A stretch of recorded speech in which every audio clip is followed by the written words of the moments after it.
Then next we had, wait for that one to set in,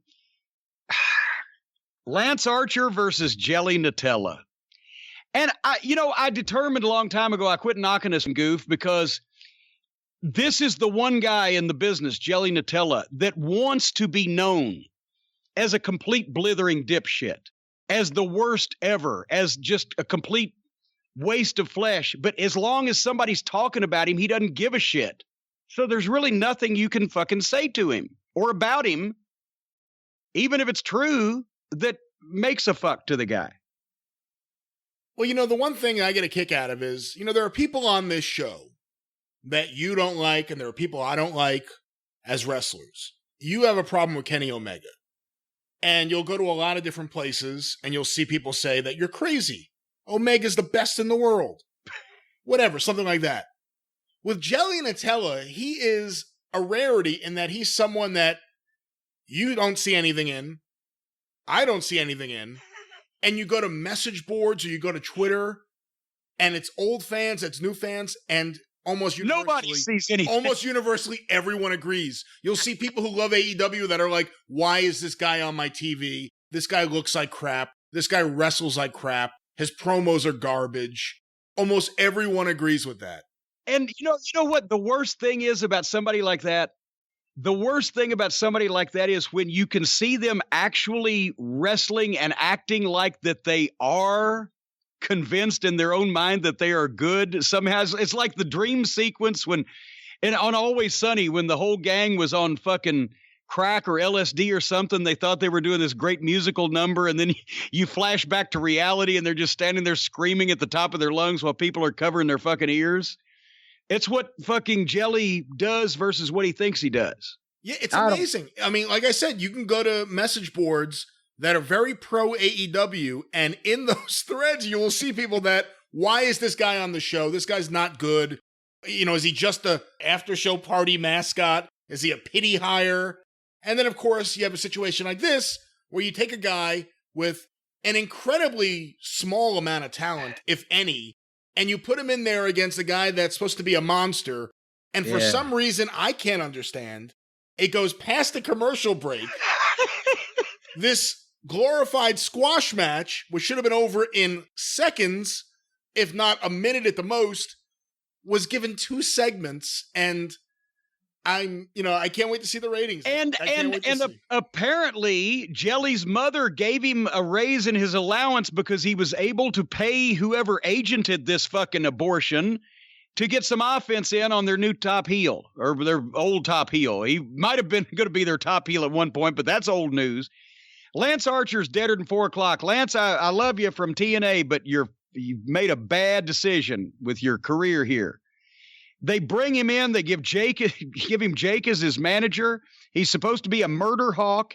And they have literally had him in with every fucking Outlaw Mud Show freak goof that they've hired on the roster. That he can't beat. He couldn't beat Marco Stunt in a minute. He can't beat Jelly Nutella in a minute. And not only that, okay, let me just go through my notes quickly. Jelly's ponytail is as tall as he is. Archer comes out with Sonny Kiss in his arms and throws Sonny Kiss over the top rope onto Jelly, who just catches him, and they all just fall down. Sonny Kiss looked like he was being rocked to sleep in his mother's arms when he... Who comes up with this shit? And why do they think everything needs to be funny? What about a big 6'8" murder hawk monster managed by the evil Jake Roberts? What about that do you think needs to be funny with underneath preliminary job talent on national television? I'll tell you something funny. Jake was wearing his Grizzly outfit. You see what he was wearing? He was wearing I Grizzly didn't pay attention to it. Oh my God, no. The jacket and all the layers and stuff. And just the blue denim or whatever that was. Anyway, so then Archer is selling for Jelly Nutella. Jelly brings out a table. Not only has he never been trained, I wrote, but his booker and agent haven't either, or this would have not been happening. Who set this up? I wrote, to make their new top heel look like a buffoon being competitive with a child-sized homeless bum off the street. Then Archer tries to get some heat, too late. Then it goes to the break. When they come back, Jelly is firing off the worst, horrible, phony punches. He hits like a girl, and his hair matches that fucking... Anyway, the worst, phoniest looking comeback ever, and Archer had to stand there for it. Go by, I dare everybody, go back and watch the comeback where Archer's just standing and staggering for this little fucking sway-backed fucking clown. It's rotten. Then, did I or did I not see Jelly Nutella foil Lance Archer's finish when he tried to put it on him? He came out of it. Nobody here cares about making a star or knows how to do it. They are trying to, and Lance Archer somehow was talked into trying to give Jelly a good match instead of going out and doing business and potentially selling a ticket or getting some interest for the company by getting over the fucking schlubs. How many goddamn shining examples of fucking wrestling professionalism did Ken Woodby get on Atlanta TV? Ken Woodby. Then, then the referee got distracted by Jake for some reason. Yeah, why? Why? This is the second time in a row. I know, but I understand that reasoning, but this is the second time in a row that Lance Archer's had a match where Jake inexplicably distracted the referee at a point where it actually hurt his guy. Well, what he was doing was he was complaining about what had been done previously, but once he gets up and complains about it, he can see the baby faces doing all kinds of shit to his guy over the referee's fucking shoulder, but he chooses to ignore that. So Jake gets up and complains, and then Sonny Kiss, not only Jelly comes off the top on Lance Archer, and then Sonny Kiss comes off the top on Lance Archer. The faces, the baby faces, not only outnumber the heel, but are cheating against the heel.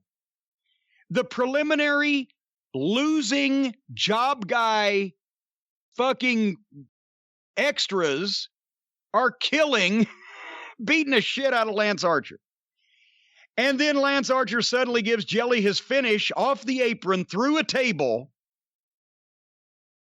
And then fucking throws him in 1, 2, 3. So to beat Cody Rhodes or Jon Moxley, Lance Archer apparently needs a baseball bat, a high caliber handgun, and a fucking possibly a threshing tool off a farm.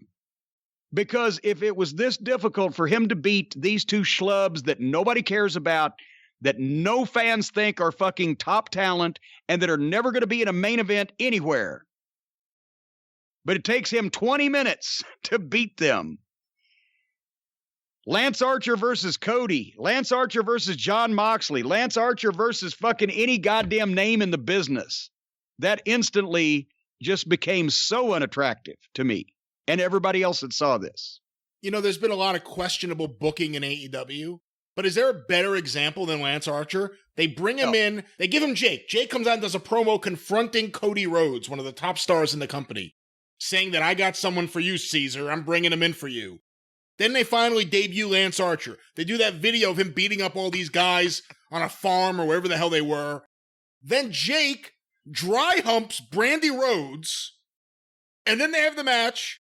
And Cody wins. And then what? And in the meantime, he can't beat Marco Stunt in a minute. He can't beat Jelly Nutella in a minute.